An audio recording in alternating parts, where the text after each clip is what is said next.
When you heard the verdict on television, you broke down? Yes. How could you not, I guess? Did it come as a total shock? I mean, there were some legal analysts who were watching the trial who felt the prosecution wasn't presenting the case like some of the analysts wanted them to present it, or felt that they could have presented it. Did it come as just a complete shock? It came as a complete shock for me. And the reason I say that is because I just look at people as people. And I thought for sure that the jury looked at Trayvon as an average teenager that was minding his own business, that wasn't committing any crime, that was coming home from the store and were feet away from where he was actually going. And I just believe that they realized that. But when I heard the verdict, I kind of understand the disconnect, and that maybe they didn't see Trayvon as their son. They didn't see Trayvon as a teenager.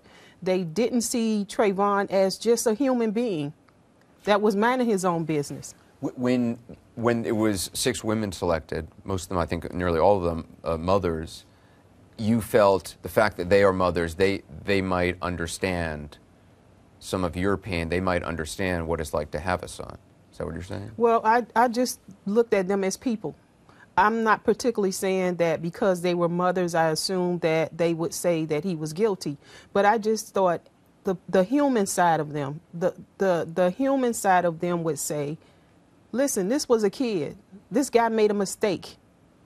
This wasn't a burglar. And just for them to suggest that that he was a burglar, or that by any means he was committing any crime, is just not true. It's absolutely not true. When Mark Garagos, one of our legal analysts, he said that when the jury was selected, he felt the trial was over then because of the makeup of the jury. Did you have any concerns, Tracy, about the makeup of the jury? 6, no African Americans on the jury. There have been studies by economists in Florida. Looked at studies, one study from 2000 to 2010, that all white juries convict black defendants 16% more often than a white defendant. And if there's just one African American on that jury, it's about equal then.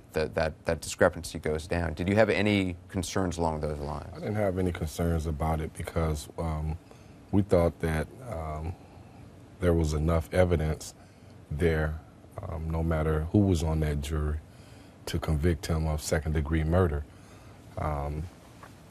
And when you think about it, I think that they just took into account what George Zimmerman said was the truth. Trayvon wasn't here to tell his story, but the mindset of that juror, some of them had their minds made up, no matter what story was told.